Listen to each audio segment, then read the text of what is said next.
Robin Robinson, the Director of the Biomedical Advanced Research and Development Authority.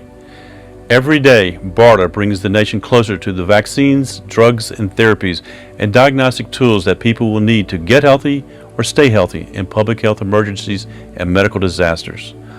Also, many of these medical countermeasures, like broad-spectrum antibiotics, may be used for everyday public health problems like superbugs. The Biomedical Advanced Research and Development Authority, or BARDA, is part of the Office of the Assistant Secretary for Preparedness and Response within the U.S. Department of Health and Human Services. BARDA uses an integrated, systematic approach in developing, innovating, and purchasing medical countermeasures. These medical countermeasures include vaccines, drugs, therapies, diagnostics, and medical devices that are needed for public health emergencies. BARDA's mission addresses medical countermeasures needed for pandemic influenza, emerging infectious diseases, and chemical, biological, radiological, and nuclear events, or CBRN events. BARDA's efforts to build development and manufacturing infrastructure in the United States provide a flexible and nimble response capability against known and unknown threats. For a mature countermeasure, BARDA manages Project BioShield, which supports late-stage development and the purchase of medical countermeasures for CBRN threats. BARDA developed and provided vaccines, antivirals, and diagnostics in the 2009 pandemic. We manage the nation's pandemic influenza medical countermeasure program. BARDA has some of the nation's top scientists, biologists, virologists, and program managers from industry, academia, and other federal agencies who come together to tackle the tough question about how to develop and make available medical countermeasures for our nation. And to make this happen, these dedicated experts work day in and day out with all the federal partners involved in public health emergency preparedness and response. These federal partners include the CDC, FDA, NIH, and the Departments of Homeland Security, Defense, Veterans Affairs, and Agriculture. BARDA provides a critical service that makes a difference across the country during public health emergencies. I want to talk about Cepi today. I want our listeners, which are quite numerous, both scientists and non-scientists, want to learn about Cepi. So let's start by finding out what it is. Great, sure. The Coalition for Epidemic Preparedness Innovations is a new organization. It was established in January of 2017. It was inspired, the reason that it was set up was a recognition that emerging epidemic viruses presented a threat and that the international community was not organized to develop vaccines against them. The problem with epidemic diseases obviously is they're rare. Market forces don't really drive the development of vaccines because vaccine development takes a long time, it's risky. Now, what is important for us is to insist that solidarity and close coordination is the most effective and the most secure response to reply to the COVID-19. This solidarity was clear when, together with our global partners, and you referred to it yourself, we managed to indeed register 7.4 billion euros in pledges during the coronavirus global response event. The vaccine against COVID-19 should be a global public good, and its access needs to be equitable and universal. We are fully engaged with, for instance, WHO, Cepi and Gavi, and other multilateral international bodies to advance research on promising vaccines. We have, in addition, I'd like to draw your attention to that as well, given 80 million in financial support to CureVac, a German company doing promising vaccine research. Once developed, a vaccine needs to pass an approval process, and with the European Medicines Agency, we will ensure a process which is as quick as possible. And then, of course, once the vaccine is approved, we should secure access and consider public support to upscale production in Europe.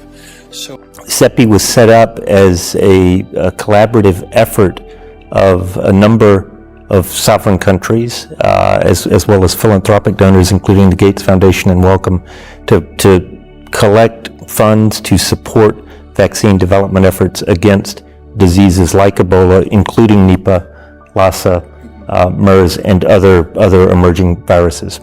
So is this your idea? No, it was really an idea that a group of global health leaders came together. I did participate in some of the planning efforts, but people like Jeremy Farr, Bill Gates,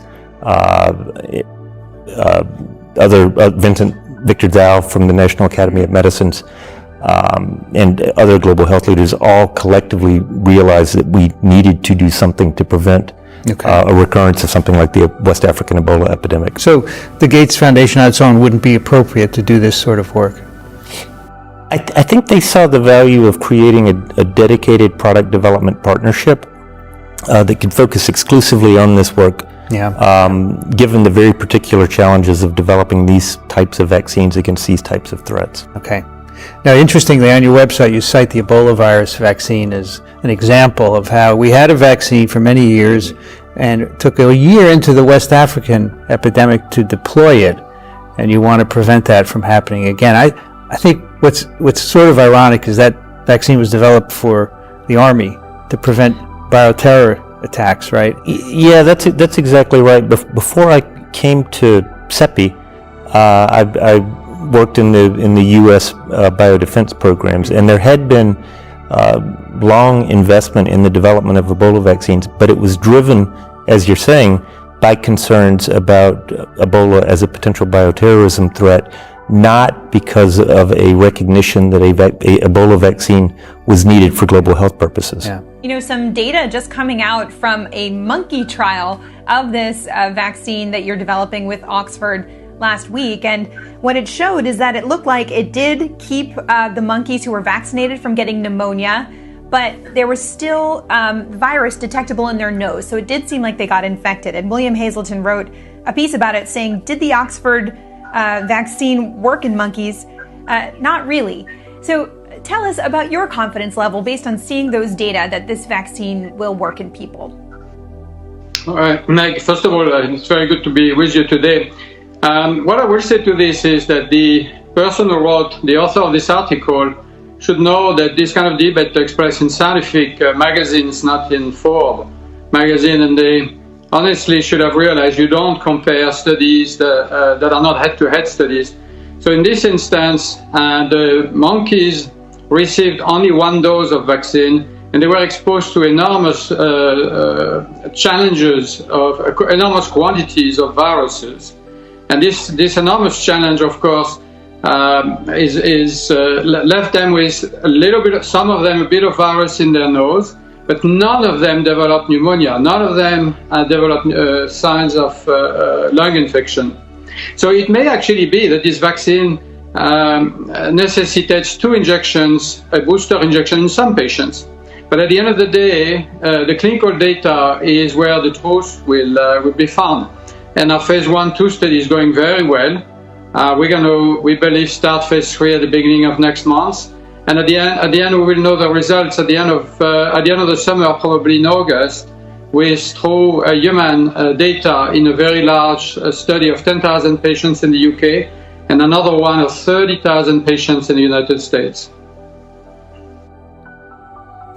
We shouldn't think about epidemic diseases, and we shouldn't put them into the balance exclusively with other global health problems like HIV, TB, or malaria, because then it becomes a zero-sum game.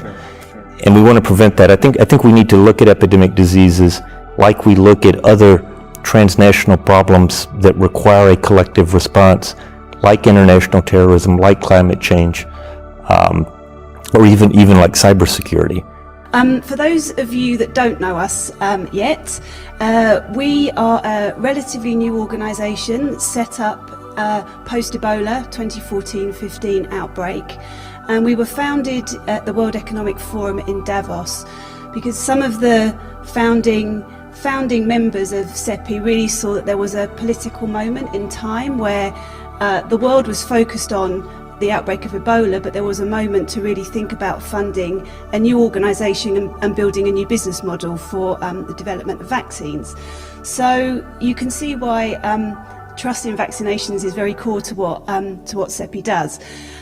We are essentially set up to bridge the gap between the public and private sectors. Basically, there's a market failure in terms of developing vaccines because there's often no market at the end of a very complex and difficult development process. I'm curious about your background that brought you to this current position. Tell us about your training. Well, interestingly, I'm a medical oncologist by training. Although I did have a long interest in infectious diseases, and I had done Ebola work in Central Africa back in the late 1990s,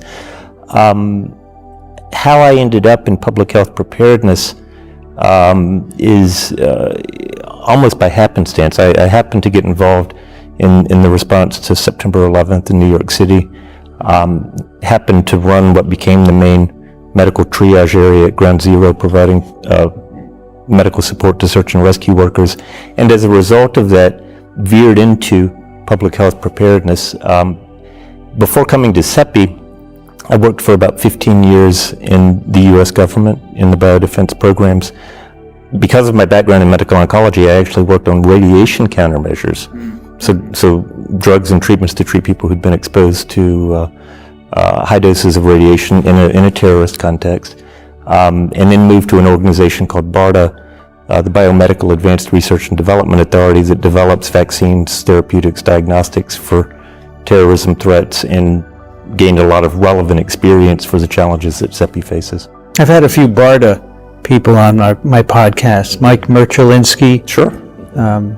Ed Niles, another, and I've learned a lot about what they do, and I can see how you would go from Barda to Cepi for sure. The World Health Organization on Friday said 10 experimental vaccines were being tested on humans, including the Novavax compound. Groups including CanSino, Moderna, and an alliance between Oxford University and AstraZeneca have moved or are close to moving on to enlarged trials from initial testing on small groups of participants. Novavax said that Phase 1 trial in Australia will involve some 130 healthy participants aged 18 to 59, with a second phase to be conducted later in several countries, including the United States. The Phase 2 trial will assess immunity, safety, and COVID-19 disease reduction in a broader age range.